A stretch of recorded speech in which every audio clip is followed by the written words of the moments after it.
We asked for tweets earlier, and Tweet the Panel happens every Tuesday.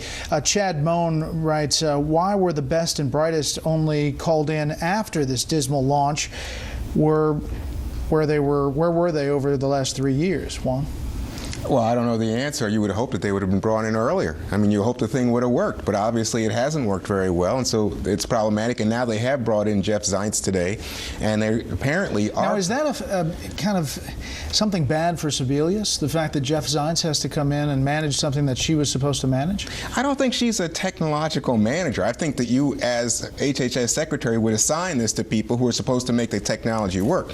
I do think that given what we heard in that soundbite from, I forget the expert's name, that they were told, people were told, and I think Nina's exactly right, that people in the White House and in HHS felt there is such massive opposition from the Republicans that they did not want to say, you know, we need to slow down a little bit because we don't have the technology in order. So they were willing to just say, let's roll it out, see how it works for now. And so over the first 20 days, it has not worked well. But I would just caution, in the midst of all this piling on, that, gee, you know, it's been 3 weeks, I think at 20 days it's out. It's supposed to be a 6-month rollout. President Obama says, I believe 20 million people have visited this site, 500,000 people have already signed up.